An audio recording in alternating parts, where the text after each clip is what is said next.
I don't think anybody saw that coming. That acquittal was something else, let me tell you.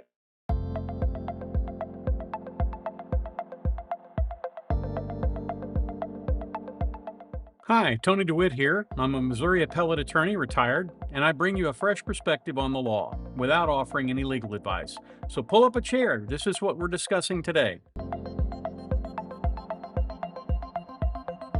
Let me start by apologizing for the video quality and a little bit of a degradation in the audio quality. I'm in a remote location and I don't have my nice Elgato set up there. I have a different Elgato setup and it doesn't appear to be working particularly well this morning. So I had to make a few changes, and this is really the best I can do, at least for right now. So I wanted to talk a little bit about this crazy result that they got in the Raul Valle case, and I want to tie it back to some of the strategic decisions that were made both by the prosecution and the defense. Before we get into my analysis here, I want to listen to the jury verdict being read. Now you can tell as he is both sitting there and as he stands that he is very nervous. He's waiting for a jury of 12 people to tell him whether he's going to spend a lot of the rest of his life in a prison cell.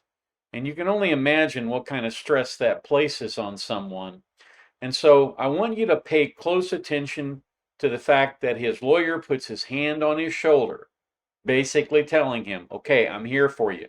Don't worry about this. We got this. And then they start reading the verdict and look at his face in the moment right before the verdict is read and in the moment as the verdict is read. And you can see just the sigh of relief that flows over him when he hears the verdict. Will the defendant, Raul Valle, please rise and face the jury? Do you find the defendant guilty or not guilty? Not guilty.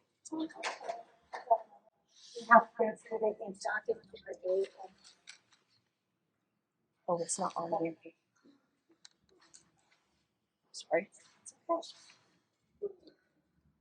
In docket number AAN CR 22-0189-418T, count 1 of the substitute information charges the defendant, Raul Valle, with the crime of murder in violation of section 53A-54A of the Connecticut General Statutes.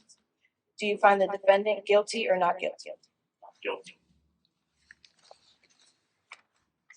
As to count 1 of the substitute information charging the defendant with the lesser included offense of manslaughter in the first degree intentional in violation of section 53A-55 of the Connecticut General Statutes, do you find the defendant guilty or not guilty? Not guilty. We're going to direct the court's inquiry to the foreperson at this time. Mr. Foreperson, your note indicated, and that's exhibit 10, or exhibit 10, your note indicated that the jury, after making deliberations, was hopelessly deadlocked on manslaughter in the first degree reckless in violation of Connecticut General Statutes 53A, 55A3 as a lesser included offense at count 1. Is that correct? Yes, Your Honor.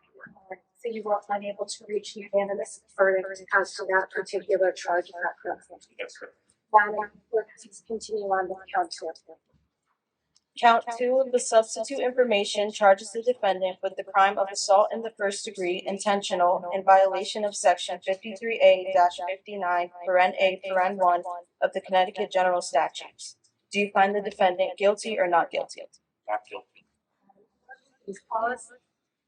Mr. Foreperson, court exhibit 10, again, the note that was sent to the court, provided to the court, and Mark indicates to the court that after lengthy deliberations, the jury is deadlocked on the charge of assault in first degree reckless in violation of 53A-59A3 as a lesser included offense at count 2. Is that correct?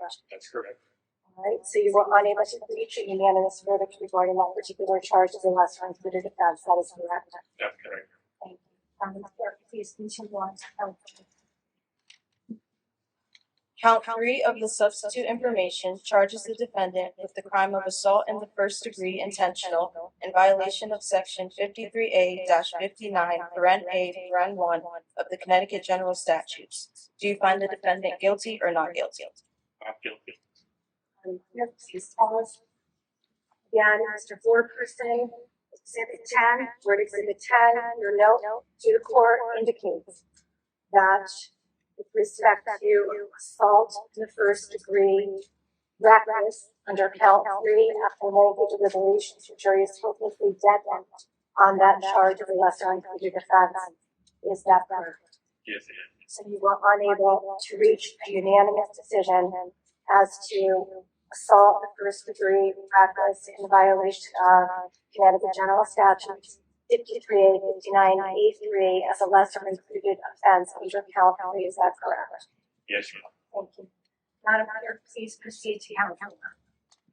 Count 4 of the substitute information charges the defendant with the crime of assault in the second degree intentional in violation of section 53A-60, paren A, paren 2 of the Connecticut General Statutes. Do you find the defendant guilty or not guilty? Not guilty.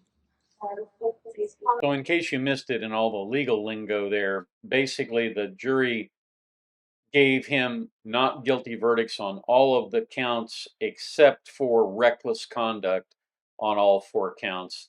So the reckless conduct issue is still a live issue, but the more serious charges, the ones that would have sent him to jail for 60 years, those are all dispatched through the verdicts here, and he can never be retried for those verdicts or for those cases again. As is usually the case with prosecutors, they always tend to overcharge.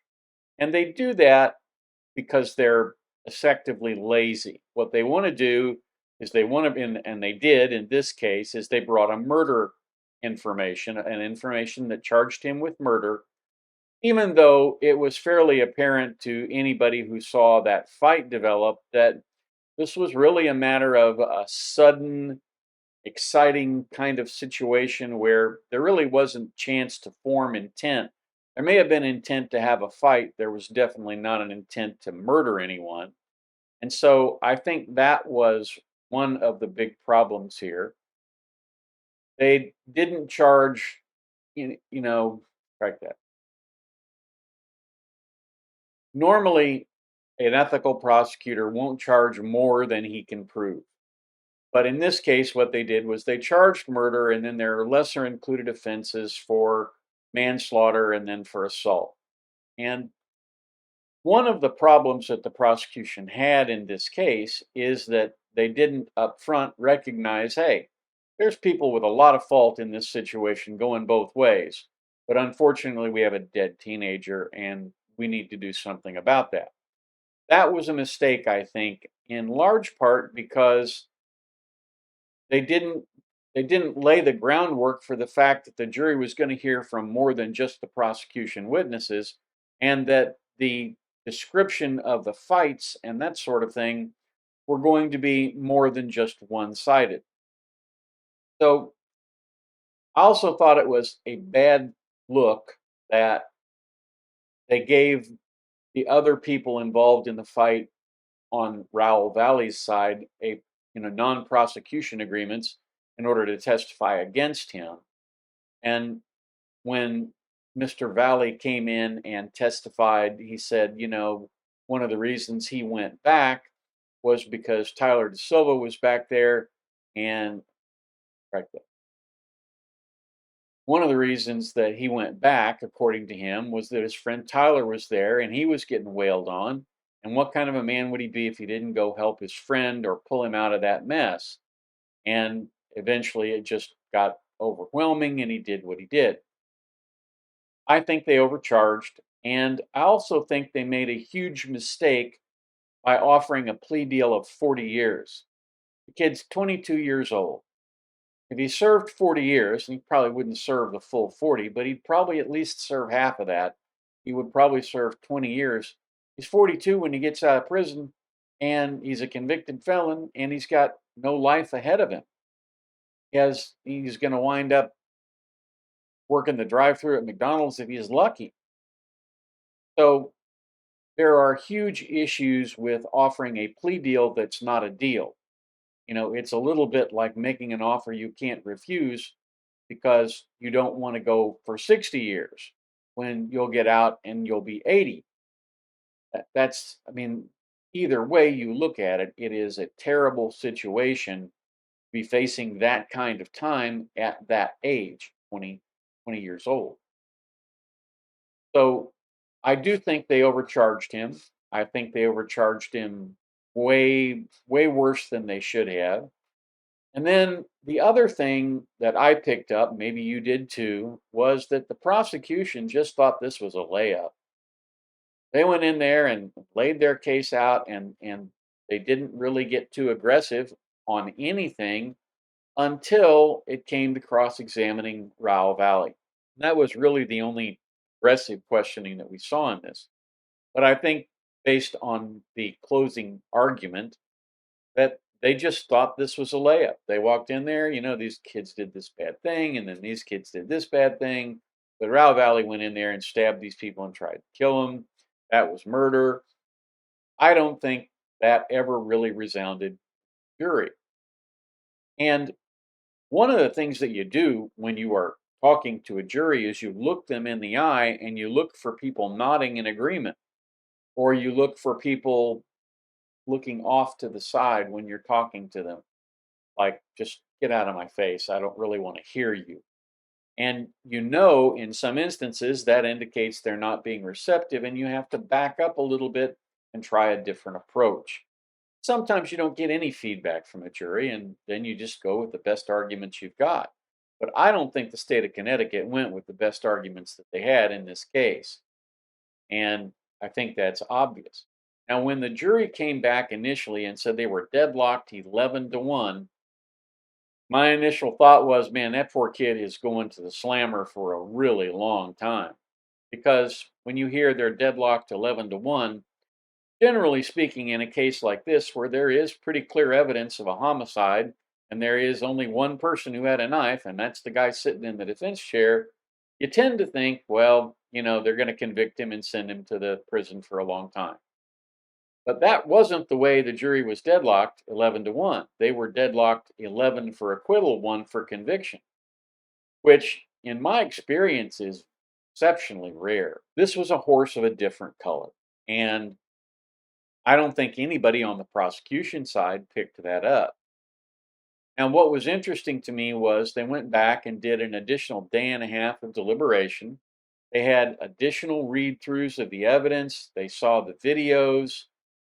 There were some pretty interesting, at least from my standpoint, asks of the jury when they were going through the evidence, and it certainly looked to me like they were headed for a conviction. And when they came back and said this is an acquittal, I had pretty much the same reaction that Raul Valle had. I think he was absolutely flummoxed at this. So again, I chalk this up to the prosecution overcharging and the defense doing a very good job of preparing their witness to testify in his own defense about how chaotic it was, about how scared he was, and encouraging him to feel those emotions, to essentially put himself right back in that situation where he was that night. Because you could see him doing that. He was leaning in and he was bringing his arms in like he was trying to protect himself from something. And I think that was powerful. I think his testimony was powerful.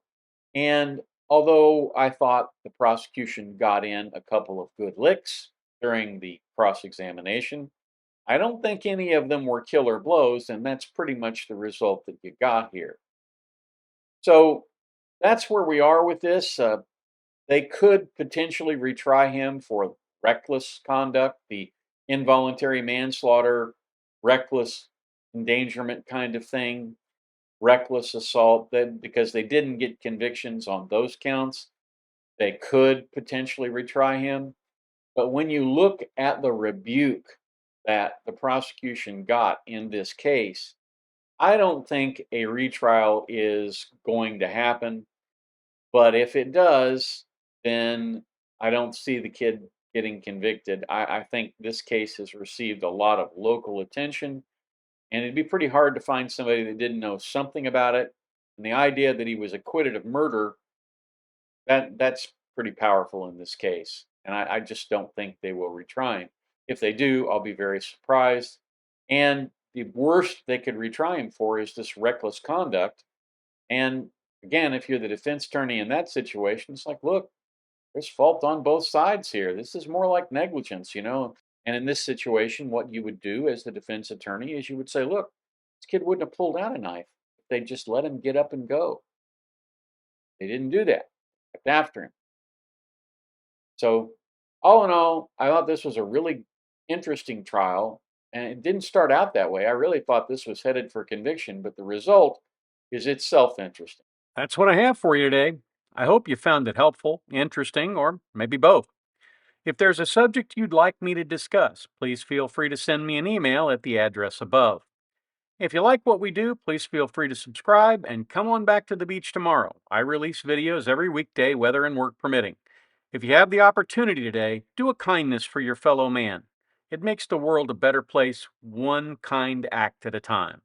And now, YouTube has some suggestions for other videos of mine that you might like.